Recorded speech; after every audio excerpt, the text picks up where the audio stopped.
Tu veux faire évoluer ta relation. Tu veux parler, tu veux comprendre, tu veux faire avancer les choses. Mais l'autre se réfugie dans le silence. Et donc, tu souffres. Tu souffres parce que ce silence, tu le vis comme une agression. Tu le vis comme une absence, une non-réponse. Et donc, tu t'agites. Tu veux le ou la faire réagir. Tu cries, tu pleures, tu insistes, tu communiques à outrance, tu culpabilises, tu humilies, bref, toute une batterie de choses que tu essayes de mettre en place pour le faire réagir. Mais l'autre se ferme encore plus. Et pire, il ou elle te dit que si il ou elle se tait, c'est à cause de toi parce que tu insistes trop. Et là, tu te dis que c'est carrément what the fuck parce que comment on fait franchement pour le faire réagir sur quelque chose qui est juste pour toi hyper important dans ta relation? Comment, dans tout ça, on ravale également sa colère sans s'éteindre? Et comment on fait parler quelqu'un qui se mure dans le silence? Bon, déjà, je te comprends. C'est vrai que c'est hyper frustrant et que ça met dans une sorte de colère, de somme infinie.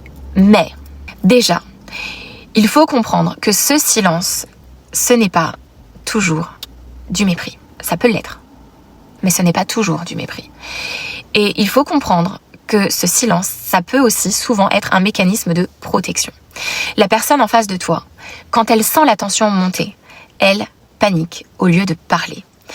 Elle se coupe, elle fuit l'émotion, elle fuit le conflit, elle fuit même l'intimité que génère la discussion. Et ça, c'est pas forcément conscient.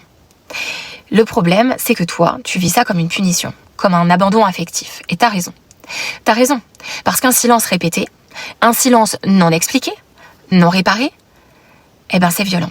C'est vrai que c'est violent. Et même si la personne, elle sait pas faire autrement, ça reste violent. Et la personne doit comprendre qu'elle doit aussi prendre conscience et bouger dans son fonctionnement parce que c'est violent.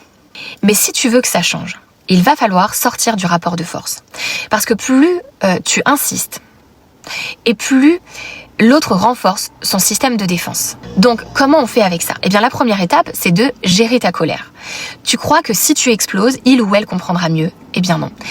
Tu vas le ou la percevoir comme différente, mais souvent c'est juste que la personne, elle va être paralysée. Donc, tu vas devoir changer de stratégie émotionnelle et là, tu vas poser un cadre clair. Tu vas lui dire, je sens que j'ai envie de parler et que toi, tu n'es pas prêt ou pas prête. Ça me met en colère et j'ai besoin de mettre des mots dessus. Tu ne forces pas, tu exprimes. Essaye de décharger ta colère ailleurs si vraiment c'est trop fort pour toi. Écris peut-être ce que tu aimerais lui dire sans lui envoyer tout de suite ou sans lui envoyer tout court. Fais du sport, crie dans un coussin, va en thérapie, mais juste pas en face, pas en boucle et pas pour forcer une réaction. Pourquoi? Parce que sinon, tu nourris le schéma de je te poursuis et l'autre te fuit. Et là, t'es plus dans une relation, mais t'es dans une poursuite affective. Et ça ne peut pas marcher. La deuxième étape, ça va être que si tu veux qu'il ou elle parle, il faut créer de la sécurité émotionnelle. Ça veut dire arrêter de poser des questions en rafale, mais juste laisser des silences sécures sans jugement.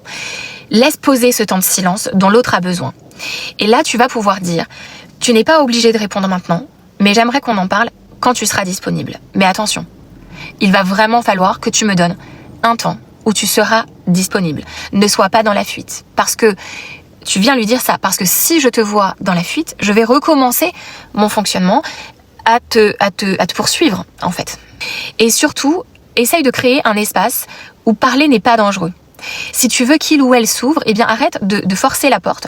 Pose-toi à côté de l'autre et montre que tu ne pars pas, mais que tu n'envahis pas non plus son espace et son intimité et son besoin de silence et son besoin juste d'être un peu dans sa bulle. Ça peut être paradoxal, mais c'est souvent là que l'autre commence à parler, pas sous pression, mais juste dans une sorte de respiration. Évidemment, tu te dois aussi de questionner l'autre. Si la personne s'empare juste du silence, mais sans faire un pas vers toi, vers ton besoin. Il faut que tu aides l'autre à prendre conscience en fait de ça et que tu aides l'autre à prendre conscience de la violence que ça provoque en toi. Alors oui, tu veux que ça avance, mais parfois faire avancer, c'est reculer un peu. C'est sortir du rapport de force pour juste revenir à un lien beaucoup plus humain, beaucoup plus respirant et où chacun peut se retrouver. Donc pose-toi cette question, est-ce que je cherche à comprendre ou est-ce que je cherche à faire céder? Et si tu cherches à comprendre, commence par te rappeler que le silence est parfois un cri étouffé et qu'on ne crie pas plus fort dessus. On apprend juste à l'écouter autrement dans ce silence qui lui appartient. Je parle évidemment, et j'appuie fermement là-dessus, je parle des silences qui sont nécessaires pour l'autre, ou l'autre est dans une peur en fait, dans une insécurité provoquée par la confrontation, la discussion et les émotions que ça renvoie chez lui ou chez elle. Par contre, si la personne à chaque fois se réfugie dans le silence et que tu dis de façon sécure et bienveillante ton besoin en fait de parler, ton besoin d'avoir une réponse, et que l'autre te soumet au silence et fait complètement fi de tes besoins, eh bien là, il n'empêche que ça reste quelque chose de violent et l'autre doit comprendre et prendre conscience de sa propre violence à ton égard.